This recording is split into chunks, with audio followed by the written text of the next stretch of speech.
So each one of those is additional features and enhancements over the previous one.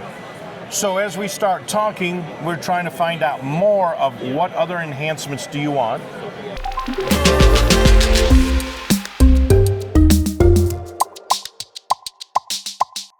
So we're here with Ray, and this is the X-026, which we were very surprised, 3 weeks ago, they started putting a little bit of media out there with some images of what this... Oh, no. We only did one video. One video? One video, which then a few people took to AI. Is that what happened? Oh, yeah. So is the video that has the automobile with the two antennas Icom produced, or is that that one is Icom produced. Okay, so that's good, because that's the one that got everyone interested in what this might be. And what might this be? We really don't know yet. The goal was to be a conversation starter here at Dayton, one of the largest ham fests in the world, to answer that common complaint, the manufacturers never listen. So what are you hearing so far? So you say the manufacturers never listen, so you guys have turned that around. Hams are coming up to you guys and you're asking them, what do you want this to be? What do you think this should be? So what are you hearing? I'm gonna keep it to the top three because those are the most common. I do have a number 4 and 5, but they're way down on the list. Okay. One of them in the top 3 is a 7000 replacement. Okay. Another one is a 7100 replacement. The final one is a 100-watt version of the 705. Okay. Now, the thing is, all 3 of those are in the same bands, but the user interface is different. The 7100 has a USB port on it to be able to use the sound card for digital modes. So each one of those is additional features and enhancements over the previous one. So as we start talking, we're trying to find out more of what other enhancements do you want. And some of the comments, I got to jokingly say, we cannot, while the black box is magical, we cannot defy the laws of physics. Right. So the 100 watts with the internal antenna tuner in this size box isn't going to happen. The AH6, which is our new antenna tuner, does to 120 watts input for 160 through 6. So there's that 100 watt antenna tuner internal. This does both a 50 ohm load as well as a long wire, and all the connections are on the outside. To take what's in here with a 100 watt PA is not going to fit there. Not going to fit in the box, right.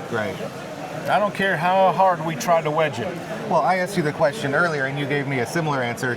My big wish is speaker in the control head, and you responded with well, how big do you want the control head to be? Or what kind of quality do you want the audio? I mean, you take a look at those annoying Christmas cards and birthday cards that you open up and they play happy birthday in some kind of weird tones. Yeah, that's not the audio I think we're looking for. So very good. What are the other big asks or suggestions you're getting from the hams outside of what it might be as far as features or things? Surprisingly, it stops them in their tracks at that point. What else would you want? And they're like, well, you guys figure that out. Well, they want cheap, so they want something.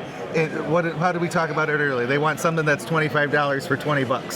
So that's another thing that we'll hear. But I'm excited to see where it goes. Of course, this is a complete mock-up. Even on my side of the table here, there is no I/O. There is no interface on this side. We can look at that and say it's got an infrared PL259 and.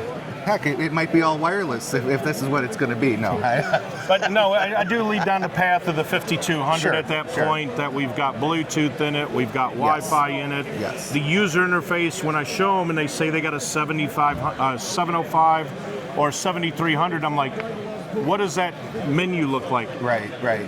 And immediately they're like, well, that looks just like my 705. Right, yep. They're all in the same family at this point, which is very good. Why change that user interface? Right. Well, and we talk to people that talk about that. We have another friend of ours that has gone from the 7300 and, why go to the 7300 Mark II? Same thing.